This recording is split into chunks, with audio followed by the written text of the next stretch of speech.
What is the importance of DNA copying in reproduction? Reproduction की process में DNA का copy होना क्यों जरूरी है? क्यों डीएनए कॉपी होगा? जेनेटिक मटेरियल क्या है? एसेक्सुअल रिप्रोडक्शन में डीएनए की कॉपी कैसे होगी? सेक्सुअल रिप्रोडक्शन में डीएनए की कॉपिंग कैसे होगी? आप हैं अपने यूट्यूब चैनल बायो पॉइंट पे ऐसे ही इंपॉर्टेंट क्वेश्चन के लिए, बोर्ड एग्जाम की प्रिपरेशन के लिए, सीबीएसई की हर एक अपडेट सबसे पहले पाने के लिए चैनल को सब्सक्राइब करके बेल आइकॉन को जरूर प्रेस करिएगा। वीडियो में यह भी बताएंगे कि बोर्ड एग्जाम में आप आंसर कैसे लिखेंगे। आंसर को बुलेट्स बना करके आप लिखेंगे, पॉइंट वाइज लिखेंगे। तो चलिए क्वेश्चन को स्टार्ट करते हैं और एक एक पॉइंट समझते हैं। Reproduction contain information about inheritance from parents to offspring. It means reproduction ही वो प्रोसेस है जिसके द्वारा जो कैरेक्टरिस्टिक्स हैं पेरेंट से चल करके ऑफस्प्रिंग में आते हैं और पेरेंट के जैसा ही ऑफस्प्रिंग का निर्माण होता है। रिप्रोडक्शन ही वो प्रोसेस है जिसके नाते अर्थ पे लाइफ कंटिन्यू रहता है। रिप्रोडक्शन ही वो प्रोसेस है जिसके द्वारा अपने ही जैसा नया लिविंग ऑर्गेनिज्म बनाया जा सकता है। तो यहाँ पे सबसे इंपॉर्टेंट पहली बात यह है कि रिप्रोडक्शन क्या इंफॉर्मेशन कंटेन करता है? इनहेरिटेंस की इंफॉर्मेशन कंटेन करता है, कैरेक्टरिस्टिक्स को पेरेंट से ऑफस्प्रिंग में ट्रांसफर करता है। अब ध्यान रखिएगा, क्वेश्चन हम लोग समझ रहे हैं डीएनए की कॉपिंग क्यों जरूरी है। और इनहेरिटेंस की प्रोसेस में पेरेंट से ऑफस्प्रिंग में क्या चल के आता है? डीएनए चल करके आता है, क्रोमोसोम्स चल करके आते हैं। क्रोमोसोम क्या लेकर के आता है? डीएनए लेकर के आता है। डीएनए पे जीन्स होते हैं और जीन्स ही ऑफस्प्रिंग के ऑल द कैरेक्टरिस्टिक्स को डेवलप करता है। रिप्रोडक्शन की प्रोसेस में डीएनए कॉपिंग नहीं होगा तो इनहेरिटेंस जो हो रहा है पेरेंट टू ऑफस्प्रिंग में वो नहीं होगा।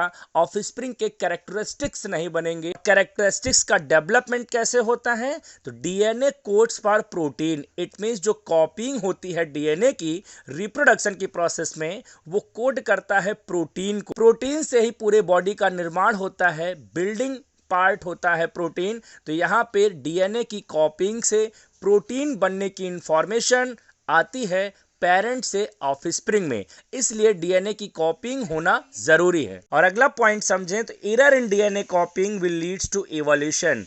अगर डीएनए कॉपिंग में एरर होता है, में चेंजेस आते हैं, तो उन चेंजेस को हम लोग वेरिएशन कहते हैं। लॉन्ग टाइम अगर वेरिएशन होता है तो ऑर्गेनिज्म का इवोल्यूशन हो जाता है। समटाइम्स वेरिएशन में be useful and most of the time variation क्या होते हैं? हार्मफुल होते हैं। इसलिए डीएनए कॉपिंग के दौरान पेरेंट ऑफस्प्रिंग में यूजफुल वेरिएशन को ट्रांसफर करता है, इसलिए भी डीएनए का कॉपिंग होना जरूरी है रिप्रोडक्शन की प्रोसेस में। सेक्सुअल रिप्रोडक्शन की प्रोसेस में देखें तो in asexual mode of reproduction a single parent is involve.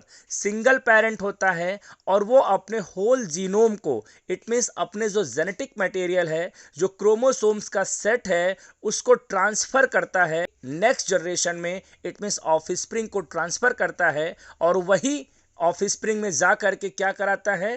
Protein की इंफॉर्मेशन ले जा करके उसके कैरेक्टरिस्टिक्स को डेवलप करता है। सेक्सुअल रिप्रोडक्शन की अगर हम लोग बात करें तो यहाँ पे दो पेरेंट्स इन्वॉल्व होते हैं। गैमेट बनाता है दोनों parent, it means male gamete male parent से और फीमेल गैमेट फीमेल पेरेंट से बनता है।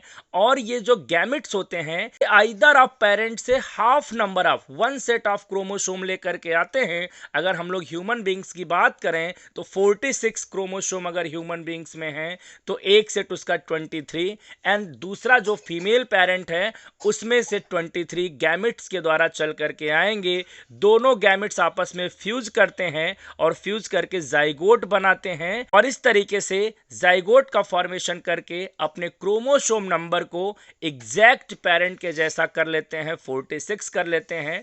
बट यहां पे सेक्सुअल रिप्रोडक्शन की प्रोसेस में वेरिएशन ज्यादा आ जाते हैं क्योंकि आइदर आप पेरेंट से गैमेट्स चल करके आते हैं। अगले वीडियो में बात करेंगे कि क्या एसेक्सुअल रिप्रोडक्शन की प्रोसेस में भी वेरिएशन होता है, क्या वहां पे जो डीएनए कॉपिंग हो रही है उसमें भी वेरिएशन आता है, ऑर्गेनिज्म को हेल्प करता है सरवाइव करने में या नहीं। आप भी अपना उत्तर कमेंट करके जरूर दीजिएगा। आपका वीडियो में अंत तक बने रहने के लिए सहृदय से धन्यवाद।